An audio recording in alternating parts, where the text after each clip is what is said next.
Hello, and welcome back to a inside perspective on Second Chance Heroes. I am Eli Platt, the lead level designer on the project.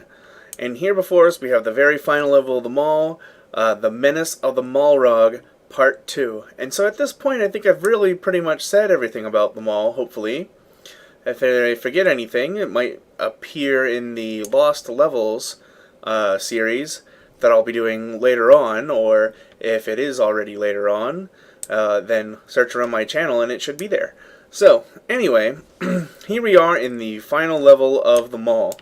Menace of the Mallrog Part 2. This level was built by me. The first draft of the scripting was done by Alex.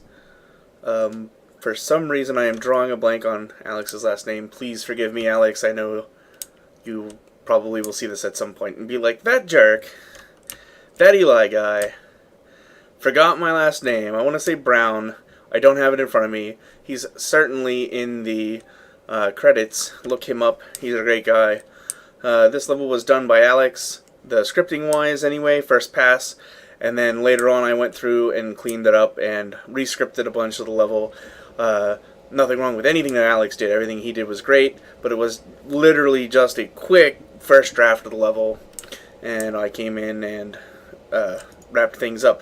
Originally, this level and the previous level were cut from the game, and then we decided we needed a boss at the end of the Mall, and we decided to go forward with these levels anyway. And so they were the last, I'm pretty sure, yes, they were the last two levels ever built that appear in the game. So at the very end of the production pipeline.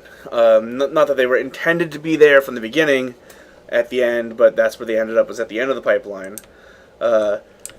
And so I guess I'll go ahead, and there's a few Easter eggs in this level that are pretty fun. Let me go through and give you the tour. So starting off here in the safe room, you head out into the hallway, into the bookstore, and you weave your way through out into the hallway. And hopefully you can track my mouse. Coming around here, you get some shopping carts, and you get to come out, and then you get your first shot at a reward box over here, not tied to any goals or anything. Here, I'm zooming in on our first Easter egg in the level, the beer store, which is all hobo themed, using hobo wall textures and the barrels and the beer bottles and hobo zombies. And so it's your first look at, like, hey, there's a hobo colony coming up. This store doesn't really fully communicate that on its own. Although I actually see a texture bug here, which I am going to fix. Yep, that's right. We are still in the polish and bug fixing phase here, where that change should get into the game. And so now we have appropriate textures. Ooh, there's another misplaced texture. Ooh, we're doing some work here. Getting some work done. Alright. Bugs aside, this here is the first foreshadowing of the hobo colony. Then you make a nice little trek down the hall here towards the cannons, where you blow up the top of the escalator and you come down here. There is an Easter egg here in this floor, but I'll get to that in a little bit. Then you come into the pirate and cannon store. Originally this concept for a store that fired cannons at you was in the very first level, one of the other levels that were cut from the game. And but here you get to see all the cannons kind of sticking out of the wall there, and they shoot at people. It's a whole little encounter thing. It's fun. Play the game, I think you'll like it. Or you'll hate it, and then you'll get the relic that lets you get through it pretty easy, and then you'll like it anyway. And here we got an encounter with the amazing head, and into the plant store, and here's our third Easter egg of the level. Underneath of here you can see there's sort of a natural wonder store with all kinds of Egyptian relics and sarcophagus and all of these sort of things here. And those actually come from another chapter in the game that we never actually made. We started to kind of experiment with it. We started to make a little bit of the assets, but it was never finished, and that was the museum. Originally we had this concept that the museum would follow the bunker. It would be the first expansion, and we dedicated a little bit of art resources to that, and then we went back into major production mode, and we never pursued it any further. But we did have some of these assets and some of these really primitive textures on them but they do hold up, especially since this room is really dark. And so you've got your just this little bit of a throwback to the concept that never was here in this store. And then here, the only time you see most of these in the game, but then there's also the Cerberus dog here, who's really hard to see. You know what, let me bring him out where you can get a good look at him. There. So this is the only place in the whole game that you ever see the Cerberus dog. There he is. So, there's also a woolly mammoth, and I never put the woolly mammoth in the game anywhere. I actually put him in as a placeholder for another object at one point in time. But yeah, getting off the topic here, there is a woolly mammoth somewhere. In fact, actually, let me see if I can find him for you. You know what? I'll put him in the surprise levels thing, the cut levels, the lost, the unseen levels. So you'll have to look for him there. Anyway, we come out into the hallway. You get across this little bridge here to your next Easter egg. Here you've got a hole smashed on the floor that shows you a little glimpse of the hobo colony, the next chapter in the game. You can sort of see like there's a ladder there implying that this is how you get in. Nonetheless, you come across into the warp pipes and down to the Mallrog. There he is in all of his unshaded, unfiltered glory. The Mallrog. Check him out. He's a giant junk monster teddy bear thing with 2 heads. Quite terrifying. Alright.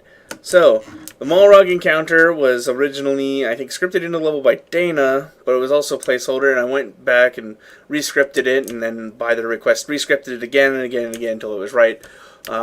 It's one of this level is probably the level where I had the most to do with the overall scripting.